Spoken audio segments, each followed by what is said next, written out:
Hello friends, welcome to Say Something Sanidhya. A wise man once said, we are a product of influences. The core idea behind this podcast is to bring stories of people who are doing good in their field, and sharing these stories serves dual purposes. It motivates the doers to create more impact, and the underlying good gets multiplied when listeners like you get motivated to start on their own. Let's start with the first episode, starting up in a small town featuring Sangam Agarwal. So Sangam, I have known him for about 7 years now, isn't it? Yeah, I think so. Yeah, so I have known Sangam since my school days. I used to learn economics from him. Economics because he was pursuing BA Economics from Maharaj Sayajirao University back then from Baroda, and then later on he moved to pursue MA in Economics from the same university. And then Sangam started something different, something that you won't expect from an economics graduate. You ideally would think like MA in economics would lead to someone becoming an economist, working with organizations like the RBI, World Bank or something like that, or probably teaching economics in a college, in a school, in a renowned institution. But Sangam didn't choose the common path. Let's ask Sangam what he chose to do. Yeah, so basically मेरी story में वही पहाड़ है और जिस तरह मतलब जैसे सोचा है बहुत क्लीशे सा एक साउंड करेगा कि वो माइंड चेंज और वो सब जो चीज़ें हैं वो पहाड़ों में जाके हुई और ये सब चीज़ें, but the thing is failures हैं कुछ और कुछ एग्जॉशन है. जैसे हम जब इकोनॉमिक्स पढ़ रहे थे तो we wanted to be in the best college like in Delhi University. We were giving exams for Delhi University DSC for to pursue MA, and there were immense failures, and it wasn't like कि आप हमारी preparation कहीं कम थी, but वो Delhi university का जो exam है ना वो मैथमेटिक्स का एग्ज़ाम ज़्यादा होता है देन इकोनॉमिक्स एग्ज़ाम कम होता है, and that's what economics has become. It has become a quantitative tool of wizardry, so which I have certain problems with. So this changed my mind, and I started looking at what's happening to our resources. And one day I was in the supermarket. I was buying a lot of things because I like to cook myself, and then I realized most of the things that I bought are already pre-cooked and already pre-manufactured. I didn't have to do much. So then I realized I do not know enough about my food, and that angst kept me on, and I forgot about it. So when I forgot about it, I forgot about the episode, but that remained somehow. So I'm I read a lot of non-fiction. So then my girlfriend and now my fiance gifted me a book called One Straw Revolution. Probably I had bored her talking about all this stuff, and she thought that would be a book for me to read, which she absolutely have no idea about. She just googled about it on the internet, and she haven't read it. So it is by Masanobu Fukuoka, and he's a great personality. If you guys want to Google about him, he's one of the best person about natural farming. So I read him, and I realized there were quotes in that book about education. He criticizes the education system. He says that we have created our society like this. We need to train our people for it. So that's why you need that kind of education system. So it was a book which is actually about natural farming, but it changes you as a person. So then I got I did not know what to think because it was a transformation. So I booked a trek in the Himalayas like everyone else, and I went to Sandakphu. I was walking. I did all the entire trek on foot, and I realized that how much we can do if we decide to do it. And nobody in my family had gone to a trek like that, and it was something first time, and I didn't think of it something really big. and I met people there who would go who would flip on a mountain if they sneeze, right? So they do these many treks a year, so like that. But I found like everybody else, again I found myself like I did find myself earlier, but I got an assurance that I should pursue what I'm actually thinking. So I decided that I'll finish my MA, and I started looking up for places where I can volunteer to learn natural farming in India. So as soon as I finished that, I booked a place in Agrawal. I went there, and I think probably that's what your next question is going to be. So I'll let you ask that. So basically, let's give a glimpse of the venture here. So Sangam runs Roots and Shoots. Roots and Shoots is an organization which is into farming. So Sangam is a young modern farmer. He is 26, and like at this age probably you won't think that why will anybody farm at this stage. So Sangam, due to his closeness to nature, and like probably the mountains made him feel so, but he decided to farm. And Agrawal is a place near Pondicherry where he decided to learn natural farming. So I would ask Sangam to tell us more about the pre-work, and starting from Agrawal, what led to Roots and Shoots. So I should confess that before 2017 I hadn't grown a single plant myself. So, so as he says that I was I liked nature a lot. I did not even pet a plant per se, like a plant which my mother. So I hadn't plant. So I should confess that before 2017 I hadn't planted a single seed myself, and I have never even petted a plant. Like I had never even watered a plant consciously.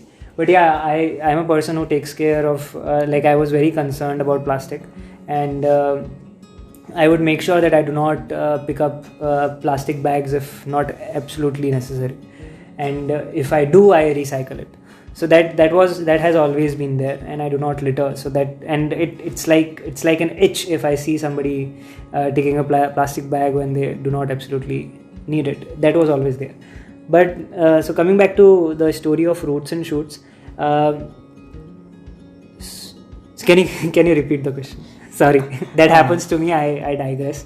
No issues. We'll repeat the question. So basically, we want to know more about the story that led to Roots and Shoots, the pre-work behind it. Yeah. So talking about we talked about mountains, and the pre-work was changing my own mindset, and it was changing on its way as I was going through a lot of books I was reading at that time. I was googling about natural farming, permaculture, so that gave me a lot of information, and so that told me about Agrawal. And I went to Agrawal. I worked there 2 shifts, from 6 to 9, and then again from 10 to 4. 6 to 9 in the morning, and from morning 10 to evening 4, on 2 farms. One was Buddha Garden and another one was Solitude Farm. So both the farms are permaculture farms, where they practice natural farming. Solitude Farm is more like a classical natural farming farm, where they practice it to the core. They only throw in the seeds in the soil and they grow. On the other hand, Buddha Garden is not as conventional. It's a mix of both modern and natural farming. So that gave me a proper idea how should I go ahead, and how should I amalgamate all the ideas, including organic farming, permaculture, natural farming, and find my own practice through it. Okay, nice. So now we got to know what made you choose farming and what kind of farming you chose. But We would like to know more about your services. Like, as you are into terrace farming, you have your own farm, you sell vegetables and fruits as well. So, would you like to tell us what kind of services you offer, and how did you decide that like these will be the services that Roots and Shoots will offer? Like after I came back from Agrawal, I built my own rooftop garden, and you were one of the people who visited it. It was very raw, very crude, and it was just like an abstract painting. It was going haywire, but still some of the people came there and they loved it. So I got some opportunities. Some of my family friends allowed me to have a rooftop farm at their own place, which they did not pay money for even yet. But it was a great opportunity. I learned a lot, and people who came at their places, they liked it. So the opportunity created itself. I did not want to choose rooftop farming. I wanted to farm at a farm. But since people liked it, we installed about 10 rooftop sites, which are now seized because of the lockdown. But yeah, so it was really fun growing your own food on your own rooftop, and I felt that I could transform the entire food industry by having rooftop exchanges of food. And I think we made mistakes, we learned, and I think I'm going to revive that again. Meanwhile, when all this rooftop thing was going on, and is going on, we were working on our farm. We bought a fallow land with rocks, land where no conventional farmer or a person who wants to invest in farming would look at and say that I would farm here, because even the villagers there haven't seen farming in like probably 50 years or even before, like as far as they can remember. So we bought that kind of land because we needed that kind of land where conventional farming has not been done. And now if you look at it, you couldn't imagine anything but a farm there. So we are transforming it. We planted trees first, which would take most time to grow, and that gave us a proper plan how we should move by. We did a contour designing, level designing, finding out what were the levels, how our farm is inclined in different levels, I should say. So that gave us an idea of watershed. We have built a house there. The house is on its own, I can say it's my brainchild. It's a hexagon house, keeping in mind ventilation, light, air flows, all the flows. So human flows, because I read somewhere that we move in circles or in hexagons, and hexagon is one of the most practical shapes to build. That's how honeybees do it. So whatever honeybees do, we should copy, right? Because they are really important. So I copied that. I'm a very great imitator.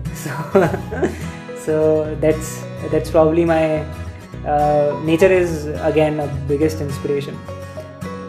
Yeah, and yes, I should mention I watched a lot of Planet Earth by David Attenborough, and his voice lingers whenever I'm in confusion. So David Attenborough has played a big role in changing me, like making me way more aware about nature and making me aware that I'm just part of it. My human ego, like a little, it got affected, and I realized that I'm just part of all these species around. I'm not the king of them. Nice. So like now we got to know the story how you shaped your farm. But since मैं आपको बचपन से जानता हूँ, like I've known you since long, and I know that your father runs a successful business, and we come from a small town, Neemuch. The population is probably less than even 2 lakhs, and you don't see many startups here. Like यहाँ पे everybody is into traditional business. Like everybody has their own family business, and probably most of the people continue it. So what does it take to convince your family to convince people from a traditional mindset to let you start on your own? So सानिध्य, मैं ये बोलूँगा कि startup का जो definition है ना, वो हमारा थोड़ा स्क्रूड है. हमें लगता है कि कंप्यूटर टेबल के सामने बैठ के अगर कुछ चीज़ हो रही है तो स्टार्टअप, मतलब लाइक शायद तुझे नहीं लगता हो बट काफ़ी लोगों को ये लगता है. Right. So a person who is just like, अगर कोई औजार भी बनाना शुरू कर रहा है, उसने पहले नहीं बनाया, तो it's a startup. Right. So and like you say that Neemuch is a very traditional place, and I needed a traditional place. Okay. I did not need a place where which is a city, a big city. I did not need that.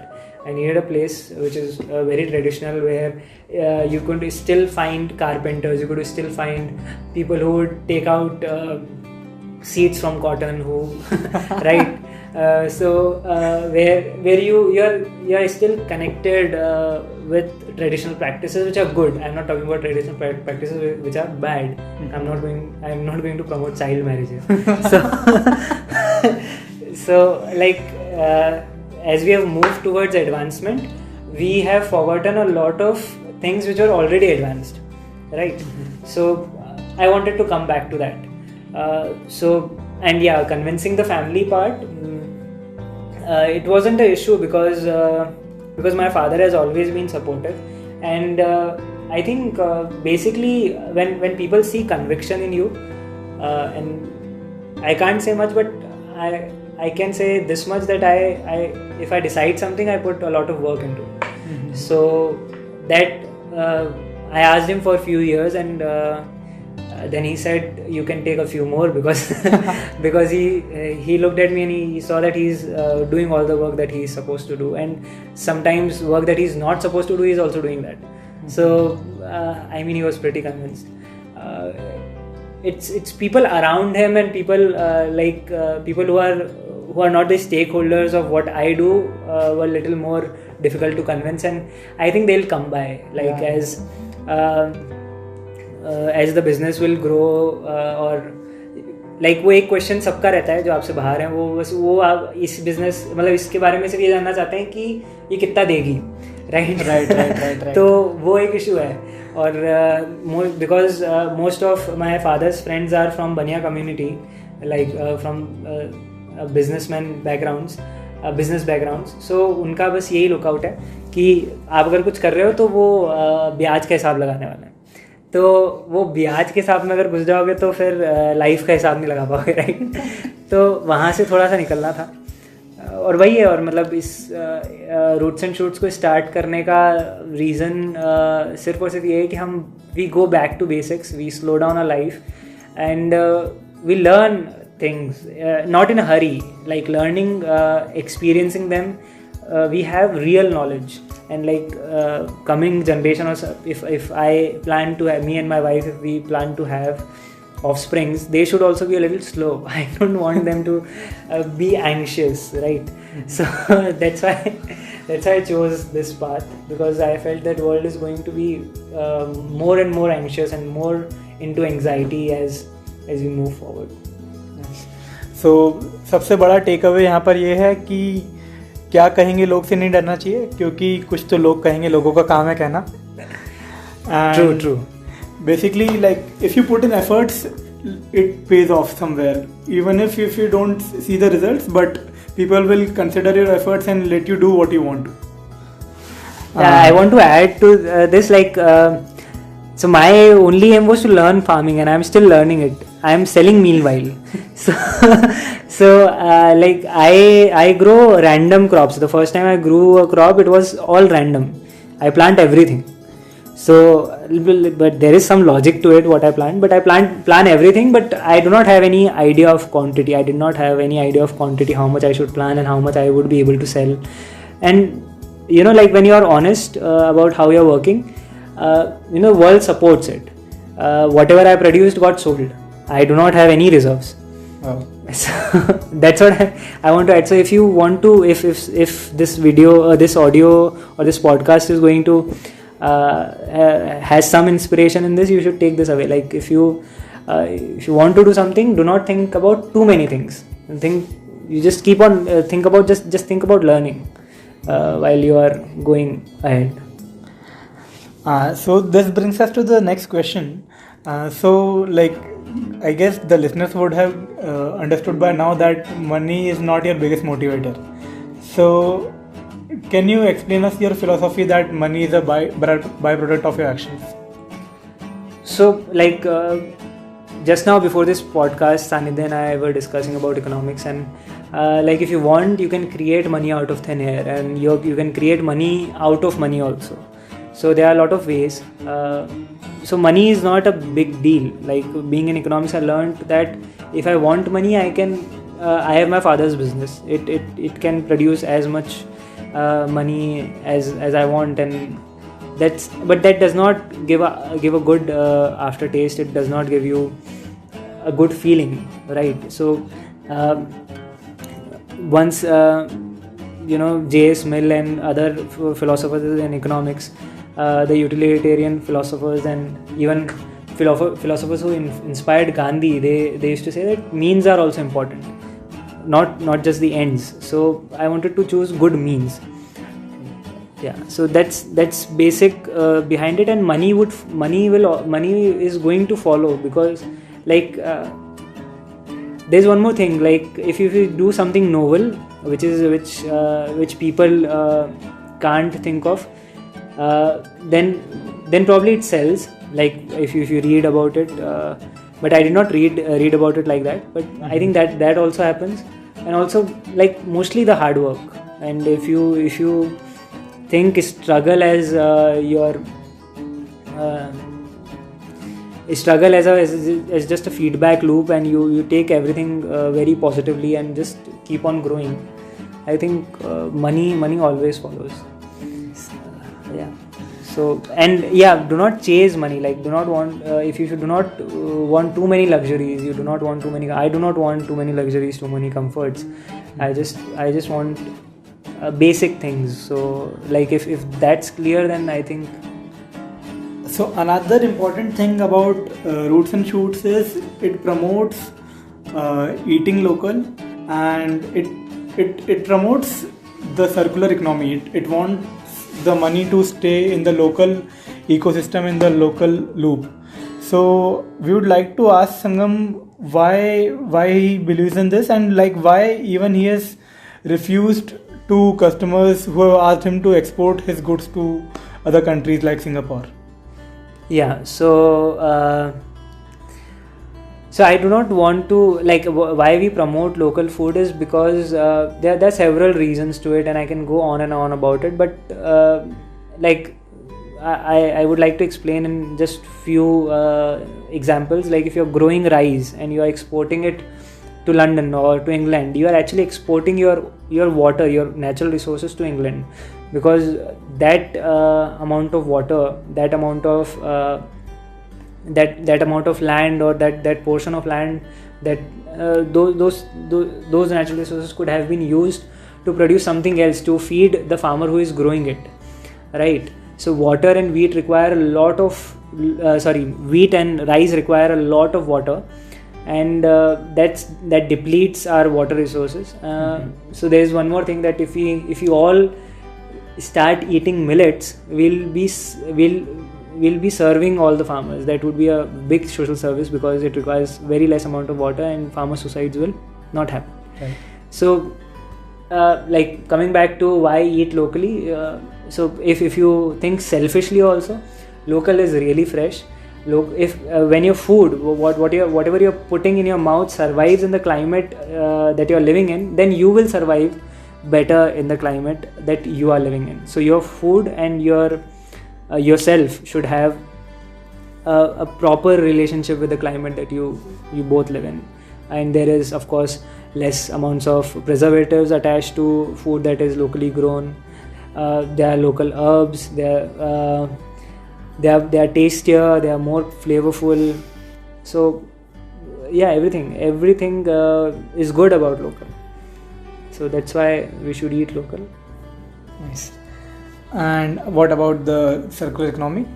The circular economy thing is, so if I try to make it a practice that as many tools or as many services that I outsource or that I need at my farm from other people are either from the village that I'm living in or from Neemuch itself, the city we live in, so that we are paying back to the same city. That's about it. So we want to keep the money that we generate also to circulate locally. So we are supporting local traders, local tool makers, local carpenters, local harvesters. So yeah, that's why. So money should keep on circulating in the same economy, and economy can be as small or as tiny as your home. Then to a community, then to a village, and then to a city, and then to a country, and so on and so forth. Nice. So this brings us to the later end of the podcast. I would like to know what are your future plans for the venture. So I think there is enough content to as an evidence that I do not plan anything. Things just happen. But yeah, they are broad ideas. I would not say as master plans. I do not know when they would happen and when I would be able to do them. But I want Roots and Shoots to be a place where people gather for ideas also. I would want to start a tiny school over there if and when possible. And I would like to, if I cannot start a school over there, I would definitely like to for school students to come there and farm a little bit and learn how we should grow food and develop a relationship with food, like you develop a relationship with your pet. So you should have that kind of relationship with food, not in a packet. Your food should not come in a packet, and that's what makes you materialistic. Like whatever you want, you can get through money. But if you have a relationship with food, like sowing the seed and waiting for the fruits to come, nurturing it, then that's a different kind of a relationship. And then you realize that effort means a lot. Okay, so not just money can be you can get money through all dhandlebazi and all, right? So I mean that's what and I learned somewhere that not all philosophers are farmers, but all farmers are philosophers. So if all our kids become farmers, they would definitely become philosophers. And like coming back to political theory, there is one of the political theories to say that if all voters become philosophers, our ruler would also be a good philosopher. So then I am correcting the entire nation. I guess that's a good start for the nation rebuilding, I would say. So we'll have a philosopher king soon. So, this brings us to the question, apart from Roots and Shoots, what do you think about the agri-tech startup and agriculture, the future of agriculture in India? Future of agriculture in India, it could have been really, really great, but it got ruined because of green revolution, I must say. And we have put in so much of pesticide and chemical fertilizers into our rivers and into our land that it's all rotten. And if we do not go back to family farms, and if we do not start growing organic food or shift to permaculture or natural farming, these are just big words, but going back to sustainable farming, going back to traditional practices of farming, which are very advanced. If you read about them, if you guys want to know, I think Sanidhya would not mind to have another podcast on that specifically. Sure. But if you want to know about it, you can read about it, and probably will share some links or my contact details. We can talk about it. But all our traditional practices which are happening in MP, Chhattisgarh, Tamil Nadu, Uttarakhand, and everywhere. So these are very good, and still India's farming practices are still very traditional. Though we use a lot of pesticide, but apart from it, a lot of things are still pretty traditional. So we need to get back to it, not just because we need to correct agriculture, because we need to correct our citizens. And as far as agri-tech startups are considered, I think they are just because agriculture is such a big sector in India. So agri-tech startup is just a money-making scheme, as my philosophy or as my understanding says. But like if a agri-tech startup which is I would like to see a agri-tech startup which is grounded, like a farmer who creates a agri-tech startup, or a person who creates a agri-tech startup but also becomes a farmer. So he would actually know what organic farming is, or what are the righteous practices of farming can be. So that should happen. If that happens, I do not mind technology to support anything whatsoever. Nice. So this brings us to the last question of the podcast. I think all of us would like to know what keeps you going in the difficult times. Like maybe some books, some movies, some documentaries. What keeps you going? So of course, definitely reading. And I have great bunch of friends. They are my biggest support. And sometimes they send me books, and I didn't even know that I wanted them. So that's also there. And of course, there are several documentaries. Anything by David Attenborough you should definitely watch if you want to connect with nature. So there are several books. The first one, which I had mentioned before, is One Straw Revolution by Masanobu Fukuoka. Everyone should read it if they really want to transform themselves, and even if they do not want to get into farming, they should just read it as a book which will transform you as a person, because it's not just about farming, it's about correcting human beings. Then if we go specifically, so there was specifically about farming, there was Gaia's Garden. It's a nice book. I think it's written by Toby Hemingway. And then there's one book called Letters to a Young Farmer. It has text from a lot of people, including Wendell Berry, who is also a very great poet and an author. So yeah, I mean, if you read that book in hard times, it will support you. It has everything that you are facing. So these letters are such a relief. And then there are other general books like Guns, Germs and Steel by Jared Diamond, Yuval Noah Harari's books, which tell you about how big the world is. Then there is another book called Biomimicry, which I think was the most difficult book that I have ever read, but the most exciting one also. So yeah, there are several books, but these are some just to name a few. Yeah. Thank you so much, Sangam, for your time and for coming to the podcast and giving us all the knowledge and sharing about the venture. We hope that Roots and Shoots become the learning and the ecotourism, the agri-tourism hub that you want it to become. And I guess we'll end the podcast here. I just want to request the listeners, if they found it interesting, probably you can ask them to like, share and support us. Definitely like, share and support Say Something Sanidhya, and the mutual the feeling is mutual. I really want Say Something Sanidhya to grow as much as Roots and Shoots should grow. So yeah, please subscribe, share and comment and ask questions below.